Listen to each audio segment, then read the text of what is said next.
You know, I wrote a script for the video today, but decided not to box myself in. And who knows, maybe if I play my cards right, you guys won't be bored. Should've stuck with the script. Mostly everyone is super into virtual reality right now, and I'm sure as fuck one of them. With the Oculus Rift being introduced to Kickstarter in 2012 and HTC's Vive being introduced in March of 2015, a lot of gamers are starting to save up their cash to get their hands on these guys, and I don't blame them. They're cool as shit. I'm personally trying to hold out for just a little bit longer to let the gadgets and market really get their bearing, but god damn if some of these newer Let's Play episodes don't make it so difficult to keep holding out for just a few more months. If any of you are in the same boat or can't afford that price tag, yeah, yikes, there's actually another option that's incredibly budget friendly. Now, let me preface this with a quick note that it's not gonna be some Vive looking headset for just $100. It's actually just a piece of cardboard. Yes, the nifty new VR experience I'm talking about today is Google Cardboard, just a box with some lenses. Order the sucker online from $15 to $120, depending on which one you want. Download some games onto your phone, insert the phone, Android or iOS, however higher res, the better. And shit son, you have a new VR headset ready to go. I wouldn't recommend walking into this thinking it's going to be the all-immersive virtual reality experience you've dreamed of. There's some empty space in your peripherals, some of the games can be choppy, they're all pretty low poly.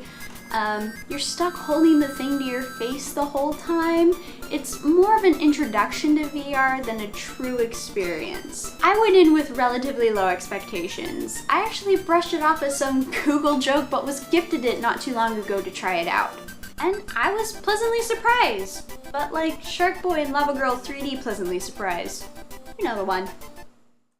One of the first games I tried and one of my top favorites is a game called Deep Space. It's basically your average space shooter with the option to control via the first or third person. To select items on the menu, you can look at it and let the target lock on, or you can use a convenient button tab on your headset.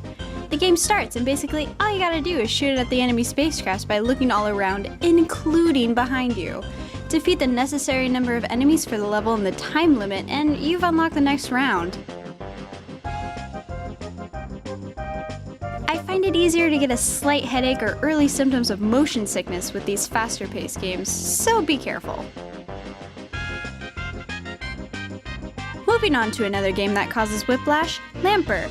This cute-ass game has you playing as a little lightning bug named, you guessed it, Lamper.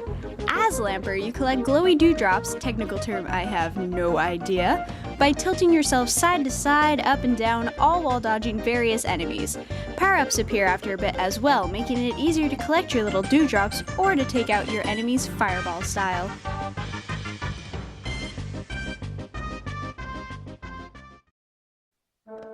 You bet your sweet peaches there's a bounty of horror games for this. The first one I tried, Sisters, is hardly a game, but more of a sit-in. There's nothing you can do here other than look around you as a bunch of spooky things happen. I'm a bit of a weenie, so when one of the sisters suddenly appeared next to me, I actually threw my headset to the floor.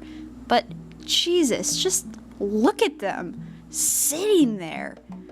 Ugh. Another one of the Spook Troop was a game called Silent Home that I was actually really excited to try. But it was a huge letdown. The beginning felt promising and I was already clenching my jaw in anticipation with the creepy background noises and the idea that there was an evil spirit who would likely appear at any moment. But then my character just kept running into walls and I couldn't figure out how to look around before they would start walking in that direction or run into something else. They kept getting so close to the object I couldn't even attempt to dig through the first desk I bumped into.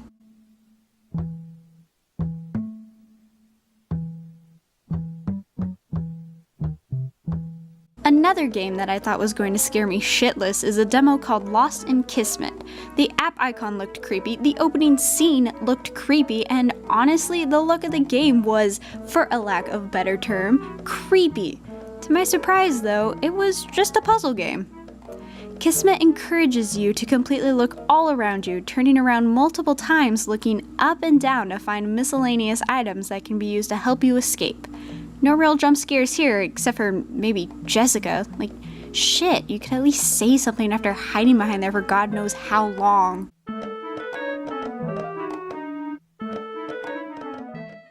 Now let's backtrack again and talk about some of the other shooting games in Google Cardboard.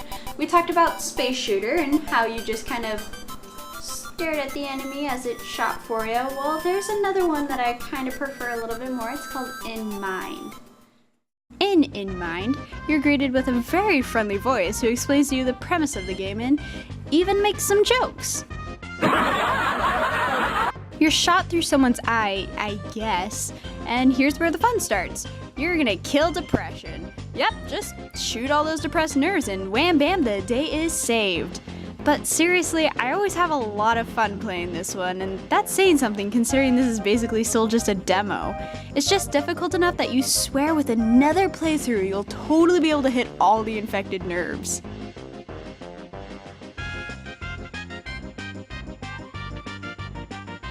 As you can tell in some of my face cam footage, I'm starting to get pretty sore in the arms. I even stretched filming over a few afternoons so I wouldn't get completely burnt out on the thing. There's a few companies out there who are selling head strap accessories, and there's been mentions of a cardboard reel control or a gun for shooter games. But after I did some digging, I was only able to find articles about a now dead Kickstarter that was unsuccessful last year. However, I was able to find some developer information about a Daydream controller, but it looks like you need a whole second phone to be able to use it, and only a Nexus 6 at that. On the plus side, I can usually stay sitting or stand and not really have to walk around a whole lot, meaning I don't have to set up a large radius of play area for only half an hour of use or so. Remember the early Wii days when we were all so careful?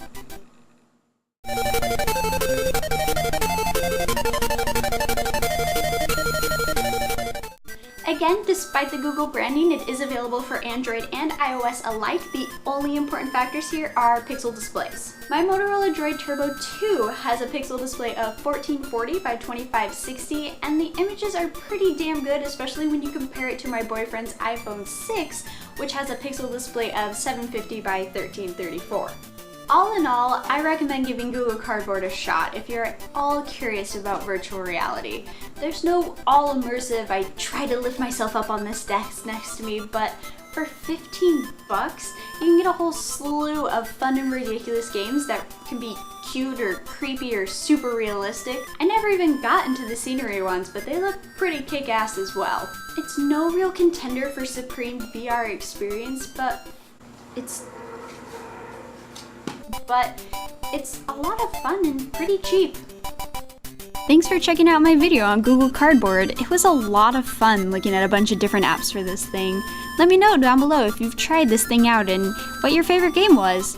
If you haven't already, maybe check out some of these other videos I did. Asagao Academy is still pretty hot right now, and who doesn't want to date a complete salt stick or hair racist? Give that like button down below a click if you like this, and if you want to see more, maybe try subscribing. Until next time, stay peachy, guys.